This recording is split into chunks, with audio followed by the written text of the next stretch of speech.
যুদ্ধের চাপা উত্তেজনা বিরাজ করছে মধ্যপ্রাচ্যে। আপাতত সব পক্ষ অস্ত্র তুলে রাখলেও যে কোনো সময় বারুদের ঘর্ষণে আবারও আগুনের সূত্রপাত হতে পারে। তবে যুদ্ধ মানে প্রাণহানি আর ব্যাপক আর্থিক ক্ষতি। এজন্য কম খরচে শত্রুবধের নানা কৌশল নিয়ে গবেষণা চালাচ্ছে বিভিন্ন দেশ। এতে প্রাণহানি যেমন কমবে তেমন হবে সাশ্রয়ীও। এরই ধারাবাহিকতায় এবার ইরান নতুন এক অস্ত্র নিয়ে হাজির হয়েছে। সেই অস্ত্রেই বদলে যেতে পারে প্রচলিত যুদ্ধের ধরন। আরো জানাচ্ছেন আহমদুল্লাহ শিকদার। ইসরায়েল যে কোনো সময় ইরানের পরমাণু স্থাপনায় হামলা চালাতে পারে। সম্প্রতি 1 টন ওজনের প্রায় 2000 বোমার একটি চালান ইসরায়েলের জন্য অনুমোদন করেন মার্কিন প্রেসিডেন্ট ডোনাল্ড ট্রাম্প। এমত অবস্থায় সম্ভাব্য হামলা সংখ্যা তৈরি হয়েছে। সেই সংখ্যাকে সামনে রেখেই ইরান সামরিক মহড়া চালাচ্ছে। এতে নিজেদের যুদ্ধ সক্ষমতা কতখানি রয়েছে তা প্রদর্শনের পাশাপাশি প্রকাশ্যে আনছে নতুন নতুন অস্ত্র।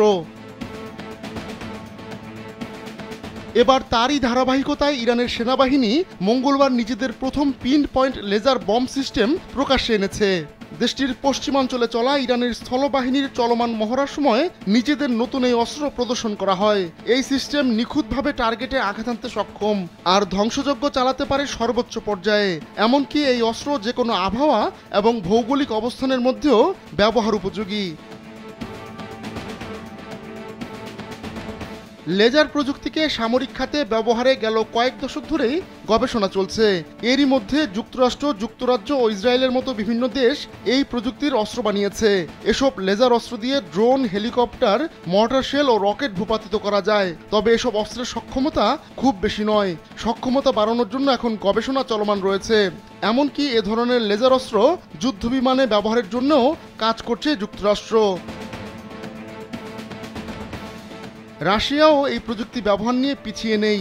ধারণা করা হচ্ছে রাশিয়া স্থলে মোতায়েনযোগ্য লেজার অস্ত্র বানানোর চেষ্টা করছে। এই অস্ত্র একবার সফল হলে শত্রুদের স্যাটেলাইটকে অন্ধ করে দেওয়া যাবে। এরপরও লেজার প্রযুক্তির সামরিক দিক আরও শক্তিশালী করা হচ্ছে, কেননা মিসাইল বা প্রচলিত আকাশ প্রতিরক্ষা ব্যবস্থা দিয়ে শত্রুপক্ষের হামলা ঠেকাতে কয়েক লাখ টাকা পর্যন্ত খরচ হতে পারে। সেখানে লেজার অস্ত্র দিয়ে আত্মরক্ষা বা হামলার খরচ মাত্র কয়েক ডলার। আহমদুল্লাহ শিকদার, কালবেলা।